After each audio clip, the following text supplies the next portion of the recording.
Հայր մեր, որ հերկինս ես,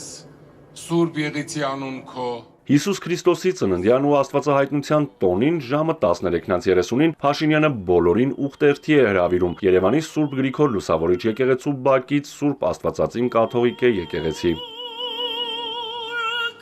Վարչապետի խոսքով ուխտերթը մի քանի խորհուրդ ունի, գլխավորն ամենայն հայոց կաթողիկոսին է վերաբերում։ Այս երթով մենք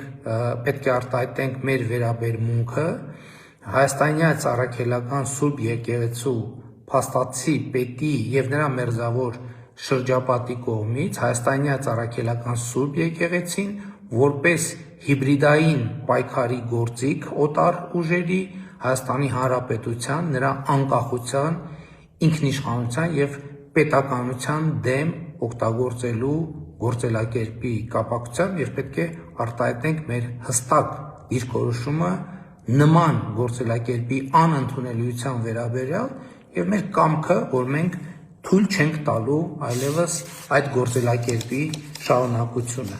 Օրհնյալ մեր Հիսուս Քրիստոս, ամեն, հայր մեր, որ եկեղեցիս Սուրբ եղիցի անուն։ Տարվա 4-րդ օրը երեկոյան Փաշինյանը եպիսկոպոսներին հրավիրել էր իր կեցավայր։ Առաջինն իր ստորագրությունն է հայտարարության տեքստի տակ, որով ձևավորվում է համակարգող խորհուրդ։ Այն պետք է զբաղվի Հայաստանի այս առաքելական Սուրբ եկեղեցու բարենորոգման հարցով։ Վեհափարի հրաժարականը պահանջող 10 եպիսկոպոսները, որոնց մայրաթոռին սատարող հոգևորականները տիրադավ են հռչակել, ստորագրել են հայտարարության տակ։ Երկուսը հեռավար։ Փաշինյանի հրապարակած եկեղեցու բարենորոգման ճանապարհային քարտեզը 5 կետից է բաղկացած։ Առաջին՝ բարենորոգման օրակարգի հանրահռչակում։ Երկրորդ՝ Հայաստանյան առաքելական Սուրբ եկեղեցու փաստացի պետի հեռացում, հանգստի կոչում։ Երրորդ՝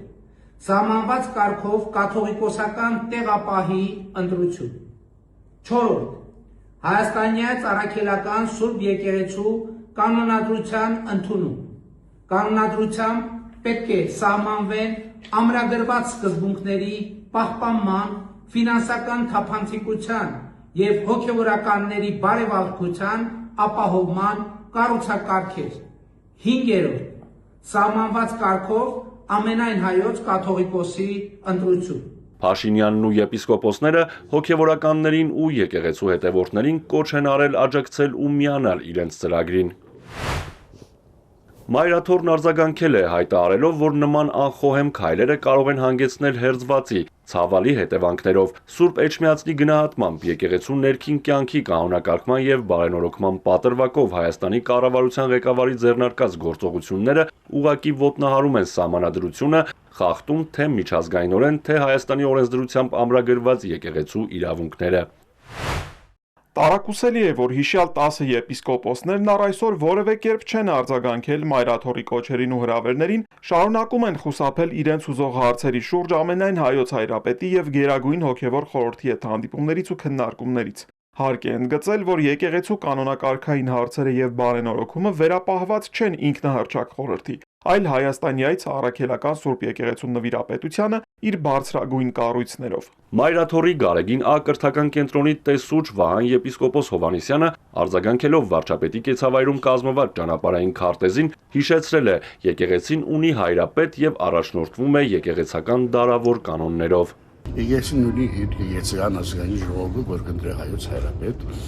ազգային ժողովը ընտրած է հայոց հայրապետ, մենք ունենք հայոց հայրապետ եւ եկեղեցին ունի իր կանոնները, դարավոր կանոնները, որով գվարվի եւ կարաշնորթի իր վարչական գործերը եւ ըստ այդ կանոններուն եկեղեցին շարունակի ծառայել իր ժողովրդին։ Ի պաշտպանություն հայ առաքելական եկեղեցու Երևան կենտրոն քրեակատարողական հիմնարկից նամակ են հրապարակել ազատազրկված Արշակ եւ Բագրատ սրբազանները։ Կալանավորված հոգևոր հայրերը մաղթել են, որ 2026-ը լինի համախմբման, արդարության, ճշմարտության եւ պատվի հաղթանակով օրհնված տարի։ Արթուր Հակոբյան, Էպիկենտրոն։